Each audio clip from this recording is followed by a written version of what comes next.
Good afternoon, everyone. Thank you for being out here with us today. We're here to talk about the event that happened earlier today at 1100 Spring Street. At about 12:17, the individual arrived on the scene and posted up outside of the building. At that time, the security guard noticed that the individual was attempting to set themselves afire. He immediately attempted but failed to stop the individual. Both individuals sustained burns. The security guard was burned on his wrist as well as his leg. The other individual received 100-degree burns to the body, full thickness, and they were both transported to Grady for treatment. Clearly this was considered to be arson. However, it is a joint investigation between Atlanta Police and Atlanta Fire, and it is ongoing. Obviously, you are concerned about safety in the community, and so we have the police chief here now to talk about the efforts there. Thank you, Chief Smith. Good afternoon, everyone. Appreciate you being here and taking this message to the city of Atlanta and the region. As the chief stated, we are here in support of Atlanta Fire Rescue. Because of this location being home to the Israeli consulate, there was a robust law enforcement response, not only from the Atlanta Police Department's Homeland Security Unit, but also from our federal authorities.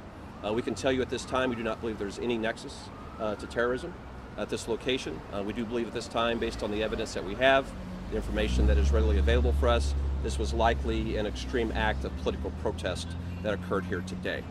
And as the fire chief stated, the individuals that are injured is the individual that was carrying out a protest, and a security guard that tried to stop the act to save the individual's life was injured when the fire started.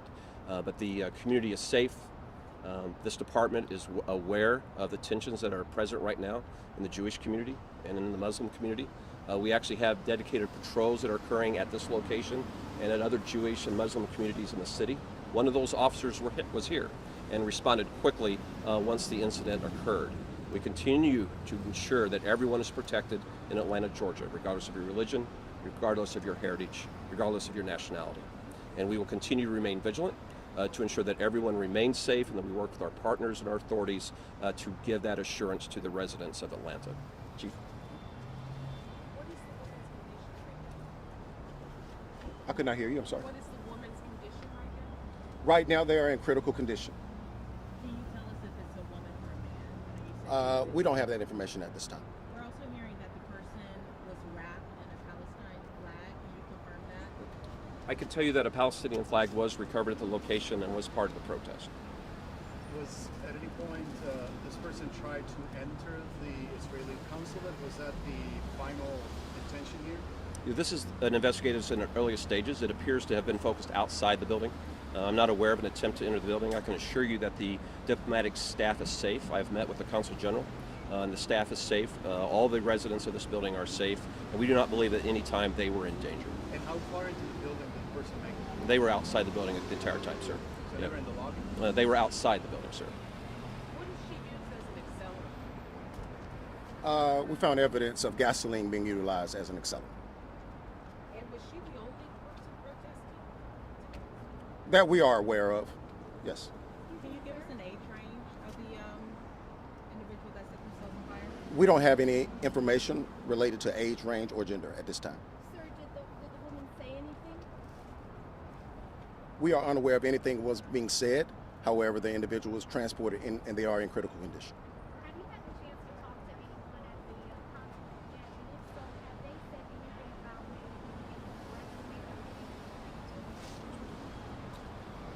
maybe Ma'am, I couldn't hear your entire question. I have to,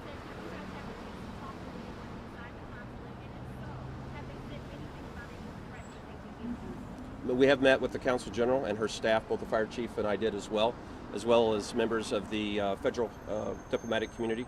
Right now, we're not aware of any credible threat against this location, against the embassy, the consulate or its staff, or anyone in this building. We believe this building remains safe, and we do not see any threat here. We believe it was an act of extreme political protest that occurred. Last question. Did you say that the protester is in critical condition and the security guard? I'm sorry. Just for clarification, the protester is the one in critical condition. Thank you. All right, thank you, everyone. If you have any other questions, you can direct them to our email. You all should already have it. Thank you, Chief. Thank you, everyone. Appreciate your time. Thank you, everyone. Thank you.